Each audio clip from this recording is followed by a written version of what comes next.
ಅಣ್ಣ ಈ ಕಬ್ಬಿನ ರೌದಿ ಸುಟ್ಟ ಬೂದಿ ಮಾಡಿದ್ರ ಅದು ಗೊಬ್ಬರನ ಆಗ್ತೈತಲ್ಲಪ್ಪ, ಹೊಲಾನು ಸ್ವಚ್ಛ ಆಕೈತಿ, ಮತ್ತು ಯಾಕೆ ಬ್ಯಾಡ್ ಅಂತೀರಿ ಅಂತ ಹೇಳಿ ಸ್ವಲ್ಪ ಮಂದಿ ಪ್ರಶ್ನೆ ಮಾಡಿದ್ರಿ. ಹಂಗೆ ಸುಟ್ಟು ಬೂದಿನ ಆಗೋದಾಗಿದ್ರ ಕಬ್ಬರೆ ಯಾಕೆ ತಯಾರು ಮಾಡ್ಕೋಬೇಕಿತ್ರಿ ಅದನ್ನ? ಆತ್ರಿಪ್ಪ, ನಾವೆಲ್ಲ ರಾಶಿ ಮಾಡಿಂದ ತನ್ನ ಸುಟ್ಟು ಬೂದಿ ಮಾಡ್ಕೋಬೇಕನ್ನೋ ಸಲುವಾಗಿ ಕಡ್ಡಿ ಪಿಟ್ಟಿಗೆನೂ ಇಟ್ಕೊಂಡ್ಬರ್ತಿತ್ತು ಏನು. ಬೂದಿಗೂ ಒಂದು ಮಹತ್ವ ಐತ್ರಿ, ಇಲ್ಲ ಅನ್ನೋದಿಲ್ಲ. ಪ್ರಕೃತಿ ಬೂದಿನೂ ತಯಾರು ಮಾಡ್ಕೋತೈತಿ.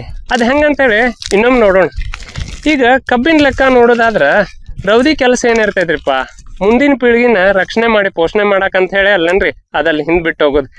ಇಲ್ಲಂದ್ರೆ ಏನ್ರಿ, ಕಬ್ಬಿಗೆ ರೌದಿ ಗೊಂಜಾಳಕ್ಕೆ ಕಣ್ಕಿದ ಅವಶ್ಯಕತೆ ಏನೈತಿ? ಹಂಗೆ ಒಂದು ಲೆಕ್ಕ ನೋಡೋದಾದ್ರೆ 1 ಎಕರೆ ಕಬ್ಬು ಬೆಳೆದಿರಂದ್ರೆ 5 ರಿಂದ 6 ಟನ್ ಇಂಥದ್ದು ಬೆಳೆದ ತ್ಯಾಜ್ಯ ಅಂದ್ರೆ ಕಬ್ಬಿನ ರೌದಿನ ಸಿಗ್ತದಂತ.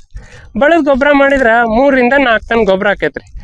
ಎಕರೆಗೆ 1 ಟನ್ ಅಂತ ಗೊಬ್ಬರ ಹಾಕೊಂಡ್ರು 1 ಎಕರೆ ಕಬ್ಬು ಬರೀ ಕಬ್ಬು ಕೊಡೋದಲ್ಲ 3 ಎಕರೆ ಗೊಬ್ಬರನೂ ಕೊಡ್ತೈತಿ.